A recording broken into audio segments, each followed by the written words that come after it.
अस्सलाम वालेकुम व्यूज़। तो कैसे हैं आप सब लोग। आज हम हाजिर हैं अपनी नई वीडियो के साथ और नई रेसिपी के साथ। आज हम अपनी किचन में बनाने जा रहे हैं खड़े मसाले का कीमा, जो कि बहुत ही मज़े का बनता है।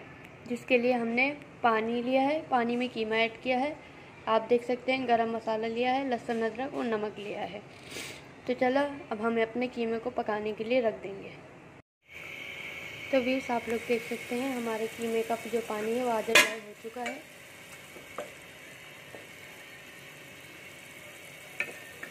अब हम इसमें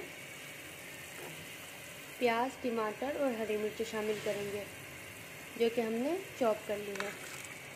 ये चीज़ें हम इसमें शामिल कर देंगे, मिक्स कर लेंगे इसको अच्छी तरीके से।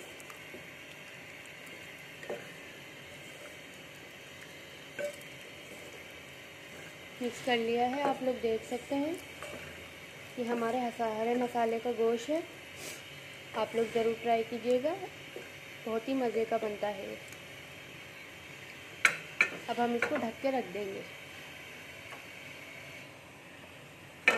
करके इसको ढक के रख देंगे। अब ये आप लोग देख सकते हैं हमारा कीमा जो है वो बन के बिल्कुल रेडी है। मिलते हैं नेक्स्ट वीडियो में। दुआ में याद रखिएगा। मेरी तरफ से सबको रमज़ान मुबारक। अल्लाह आप लोगों को खुश रखे हमेशा। अल्लाह हाफिज़।